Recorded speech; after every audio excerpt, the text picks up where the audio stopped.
Hello, class. Professor Porter coming to you live from my living room. And it is Thursday. Apologies that this video is a little later than I would like. I was out of town till Monday, and then when you work at an e-commerce company with Black Friday and Cyber Monday coming up, it's crazy. So anyway, we have two chapters for this week. One about understanding digital influence, and the other about putting digital analytics to work for us. So I'm going to try to keep this to 5 minutes, 6 minutes. So here we go. We are talking about digital influence and understanding that. When I say influence, a lot of people probably think of a celebrity holding something up on Instagram, hashtag ad, hashtag sponsored. I've got 1 million followers, so I can influence people to buy this product. Yes, that is part of influence. However, that's social media influence, and yes, it's very popular. It's also very expensive depending on who you hire to hold up your product or talk about your service. So this chapter actually focuses on influence overall. So that means me influencing you to buy a certain TV because I've told you about how awesome it is. Media outlets influencing, our decisions and our thoughts. So this chapter isn't just about influence in terms of social media, it's about influence overall. Opens with the concept of, can one person make the tipping point? Or does there have to be a group of people to cascade an idea? Either one works. It's just a matter of what works for your brand and which one you can make happen. It's a lot harder for brands to find one person to tip the scale in their favor, unless, going back to my original example, that person's a celebrity on Instagram, right? And even then, we'll see if that really pans out. So when we talk about influence, we're talking about influence through a variety of channels, through a single person or a group of people. We take a look in this chapter at the olden days of media lists in a PR, from a PR perspective. Back in the day, we used to have to pull a list of media contacts and figure out what our beat was, or what their beat was, what our pitch was to their beat, and reach out to them and basically ask them to cover our product or service. That's the olden days before digital, when we had to pull physical lists and email or call people. So now we've made that a lot easier with the advent of the internet, right? I can just simply go to Google and find out, if I'm a new restaurant, who are the food critics in the area? Who are the top food bloggers? Who are the top magazine dining publishers? And I can just reach out to them myself. I don't need a database like Cision. I don't need, a fancy PR firm necessarily, depending on who I am and what I'm trying to accomplish. I can use the internet.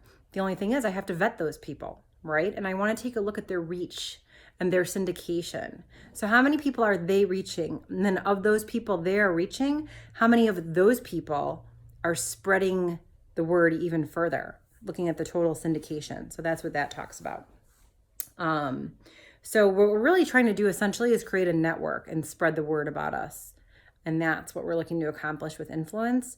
And the book goes into detail, like I said, about a couple of methods for that, as well as traditional approaches and manual approaches as well. So please be sure to read that chapter. The next chapter is about understanding application of digital analytics. And really, it talks about 3 key areas that are part of the ecosystem that it's important to analyze. So last week, we talked about the ecosystem, right? And all of the platforms that you want to look at throughout the ecosystem.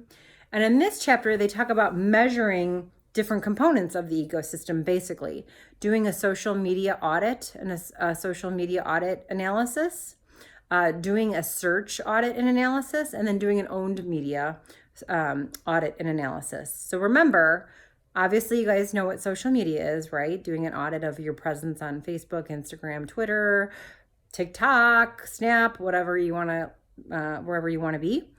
And then for search, doing an audit of that too. Keywords, search terms, where do you rank in comparison to the competition? What words are they using?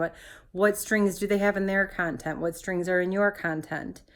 And then an owned media is your website, right? Your properties that you own, your YouTube channel, your website. How are those performing? Let's audit those and look at all the metrics that we have and figure out how we can take all of the data from these 3 very important components of the ecosystem and apply them to learn, update our strategy, change the way that we're working in the ecosystem and make other important business decisions like feeding product ideas and whatnot. So those are our 2 chapters for this week. I uploaded slides to the Module 5 area. There's 2 important links within the slides. The book talks heavily about Klout as one of the top tools, but Klout is no longer around as of last year, which is kind of interesting. So I attached a link talking about Klout and what's kind of happened with it and what tools people are using now that it's gone. So be sure to look at the slides, use them as you read the chapters. Check out the links I included in the slides. And then since today's Thursday, I hope a lot of discussions have kicked off and I will join the discussion later tonight. I also intend to be caught up on grading tonight. So thanks for bearing with me during this crazy holiday season we're approaching in e-commerce. And I look forward to chatting with you through the discussion threads.